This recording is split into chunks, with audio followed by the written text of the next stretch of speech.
Now, what I wanted to go over really quickly is what exactly strategy is, what exactly it isn't. But I want to talk to you now, since we've talked about strategy as being the vision, right? The vision that your organization has. I want to get a little more granular. It needs to be subversive. Subversive. What does subversive mean? It means that you will be undermining the powers that be. Your strategy needs to be subversive in the context of your competitors. Make that strategy, make that vision something that is not this overblown, fluffy, corporate, we would like to have a global, we would like to be the global dominant player giving away whatever. No, this needs to be something. Remember Nike. We want to put Adidas out of business. That's something subversive, right? The vision needs to be actionable. It has to be actionable. Strategy has to not only be this overlying umbrella that the organization is working under, but it has to be a catalyst. It has to be a catalyst. It has to be almost I don't want to say a cattle prod, because we don't want to push people. It needs to be something that is eliciting an emotional response from your internal customers, where they are buying in. They are saying, yes, we want to be a piece of this, right? And so tactics, of course, are, if you remember in the first few courses, tactics are take the hill, right? Tactics are take the hill. Now, as we move forward, you're going to need to understand that what is more important than strategy is strategic planning. And now we're getting into the meat of it. Now we're starting to cook with gas. Strategic planning. Okay, so everyone talks about strategy, and we've talked about strategy and tactics ad nauseum. But here's where the money is. Here's what you need to know to where you need to go. Strategic planning. And strategic planning, my friends, isn't strategic at all. No, strategic planning isn't strategy at all. It's tactical. It's tactical. It is tactical, meaning that you need to be able to chart a course where everyone has responsibilities, duties. People are volunteering. It should be inquisitive. It should be expansive. It should be prescient. And this one I'm going to put a little asterisk, prescient. You need to be able to tell the future. That's what strategic planning is. It's being able to say, we are here, we were there, and we're going over there. Okay? This is where we're marching towards. You have to be able to predict the future. You have to be able to tell people what the future, more importantly, is going to look like for them if they do this. That is strategic planning. It also needs to be innovative, creative. We cannot have the same old, the status quo. Well, we hope that we're moving in the right, we're going into this market. No, it needs to be innovative. You see small organizations, that's our competitive advantage, is we have the ability to move quickly, flexibly. The flexibility that we have will allow us to move forward where others can't. That's the innovative part of this. And I'm going to put another asterisk because this is fun. This is actually fun. Innovation is fun. Innovation is dreaming. Innovation is dreaming, my friends. And it needs to be these dreams, though. Everyone says, how many of you have heard somebody say, dream big, whatever you do, just dream big, okay? Well, that's great. Okay, super. That sounds like a nice sound bite without a lot of teeth. It can be a little hollow. But if we dream, and we dream big, small, medium, whatever. It needs to be demanding.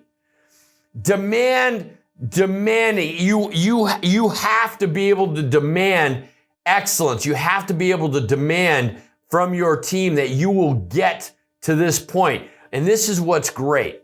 This is what's great. When you are doing your strategic planning, and you're going to hear this thematically from me as the course goes on, you can't see the end from the beginning. You cannot see the end from the beginning. That's the beauty here, is you've got to tell people the dot that we're marching towards is over there, over the mountain, through the hills, on the water, whatever. You have to demand them to start moving. And you know what? That dot is going to move. And what do we call that? We call that a pivot. We call it a pivot when the dot moves, right? And sometimes that happens. But when it comes to strategic planning, you've got to be thinking in the context of where you're going. You may pivot, but everyone needs to be rowing in the same direction at the same time, and they need to be demanding of each other. So no matter what your dream is, no matter what the strategic plan is around that dream, everyone needs to be demanding of each other to execute this effectively. How many of you have heard of agile methodology? Agile methodology. Agile methodology is essentially a process whereby everyone is working together and rowing together. The problem with agile methodology, and I accidentally last year was in Palo Alto, California, giving a speech on a paper that I wrote, and I was talking to a gentleman about agile methodology, and I told him it was crap. Unfortunately, that was one of the individuals who was very close, and it was near and dear to his heart, and very close to the founder of this agile methodology. And he said, well, why is that? And I said, because in agile methodology, in order for agile methodology, everyone needs to be an A+ player in order for it to work. And not everyone is an A+ player. You're going to have C players, you're going to have B+ players, you're going to have D players on your team. And the growth curve for each one of them might be a little different in terms of training. Agile methodology only works if everyone is an A+ player. But in your strategic planning around your dream, if you are demanding of everyone to excel and exceed beyond their competencies and capabilities, you will get more out of that C player, you will get more out of that B+ player, and you will get more out of that A+ player. They may become an A++ player, right?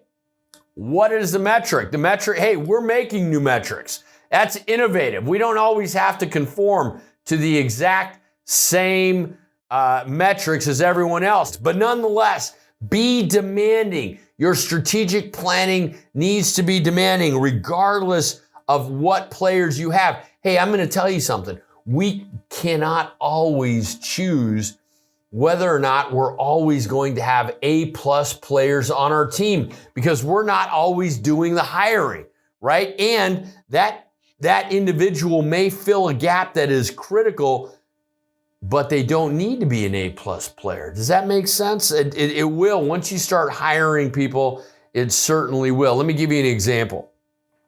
An accountant. I don't need an accountant that is an A++ or an A+ player. I need an accountant that's going to do her job or his job.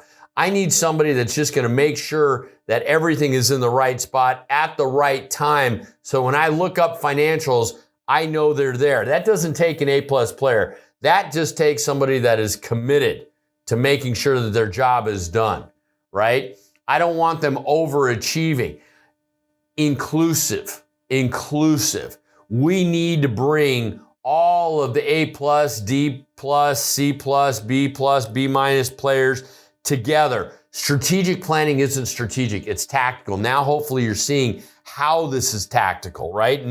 It's so funny because people always talk about strategy. I want to be part of the strategy. You want to be part of the strategic planning. That is what real strategy now is to you, strategic planning.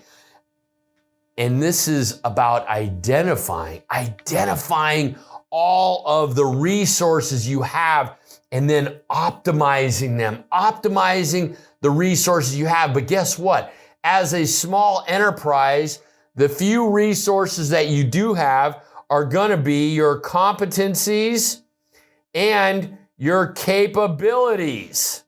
Your competencies and your capabilities. These are your most important assets. These are your most important assets as a small enterprise. Because guess what? We don't have money. We don't have a lot of bandwidth in terms of people. We don't have distribution. We don't have a lot of brand equity. Not everyone has mind share, knows what it is that we do.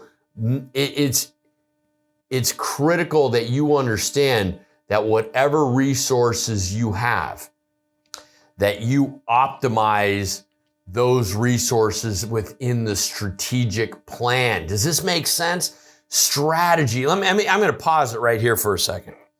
I had two mentors. One taught me how to make money. The other taught me how to keep it.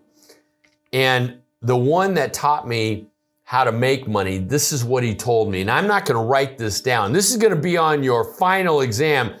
And I need to see this. This is what he told me. He said, Aram, and that's my name, right? Aram, as an entrepreneur, getting to $1 million in sales, 1 million is going to be the hardest thing you ever do professionally. 1 to 10 million, 1 to 10 million is essentially going to be how good of a businessman or businesswoman you are.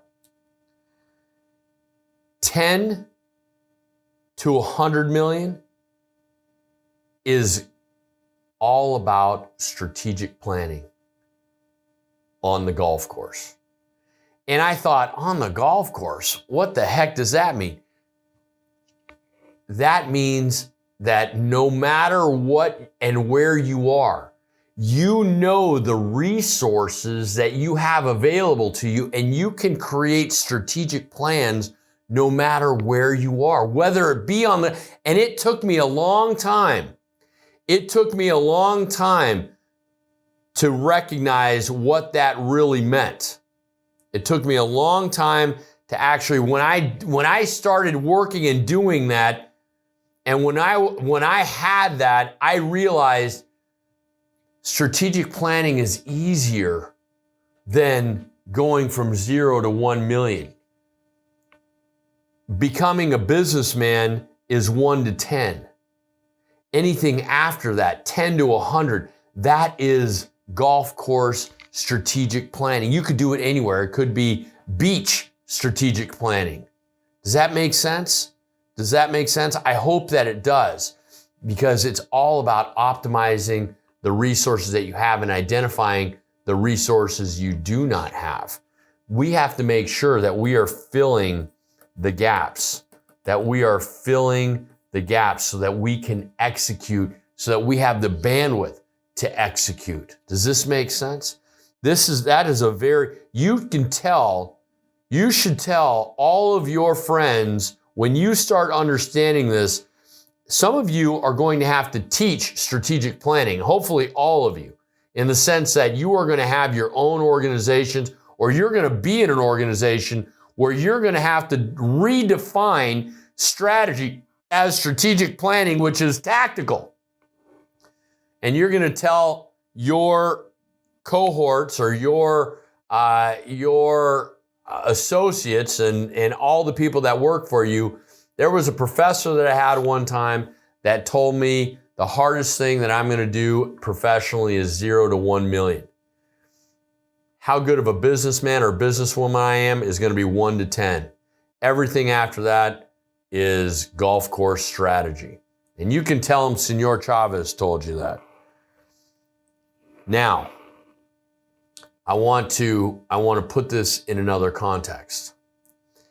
When you're building out your strategic planning, you need to understand where your organization is, who your organization is. Who are you, right? So who are you? Who is your organization is essentially that question. Now, there are rule makers. There are rule makers. These are organizations that are very ritualistic, traditional, large. These are going to be, my friends, these are going to be keystone competitors, meaning that they have a foundation. They are huge. These are legacy. You can also use the term, and you should be using this vernacular in your organizations. Legacy competitors. Legacy, meaning that they've been around. Think of Wrigley's. How long has Wrigley's gum been around? It's been around a long time. That's a legacy competitor.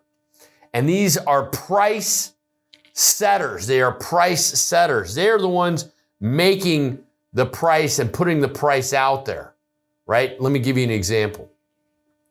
Samsung, LG, Microsoft, Kindle, with all of their tablets that they make, for the most part, they're all within the same area of pricing, right? Those are price setters. They're somewhat elitist, also very corporate in their thought, not very imaginative. And even if they are imaginative, you have to understand that rule makers cannot shift gears quickly. It takes a long time. I had an individual the other day ask me. He said to me, well, he had a product that he was making doing a beta. And he said, I'm just so afraid that a large company is going to take my idea and run with it. And I said, no, don't worry about that. You just keep marching forward. And he said, yeah, I know, but I just can't get it out of my head. And I said, look, if it makes you feel any better, you have to understand that large organizations, in their strategic plan, if you're not in it, they're not going to turn the ship just for you. They're not going to turn, and you know what it takes to turn a ship? If they did, it's like moving the Titanic. How quickly does that move? How quickly did it move? Not quick enough, right? Then there are rule takers. There are rule takers, and this is what the majority of every competitive market is. It's filled and full of followers, companies that are following the price setters, and they are price settlers. They are settling. They are price settlers, and they're looking for equilibrium in the marketplace. Equilibrium. They love supply and demand. The intersection of both of these is equilibrium. But that's a bunch of garbage. It's a bunch of garbage. We are rule breakers because we're not large organizations. We are small, enterprising, innovative, strategic thinking organizations. And we are redefining pricing. How do I redefine pricing? Premium. Premium, my friends, premium. And we don't want equilibrium. It's because we want more demand than we do supply. Who wants equilibrium? The rule makers and the rule takers. Not me. I want more demand than I have supply. I want to outpace my supply with demand. Think of Ferrari. You know that they sell these vehicles for hundreds of thousands of dollars, millions. And in order for you to get one, you would have had to have owned at least one or two or three in order for you to be on the list to buy the next generation. That's right. That's disequilibrium. We are rule breakers. Forget classical economics and their equilibrium nonsense. We are about disequilibrium. Stack a team. We're going to go back here for a second. Stack a team that is full of competencies and capabilities. This is strategic planning, my friends. This is strategic planning. Which one of these are you? Are you a rule maker, a rule taker, or a rule breaker? There's an old rap song when I was young that I loved, and I think it was by Run DMC. I'm going to sing it for you real quick. Like the butcher, the baker, the candlestick maker, I'm a maker, a breaker, and a title taker. That's a rule breaker. I'm Senor Chavez, and now we're cooking with gas.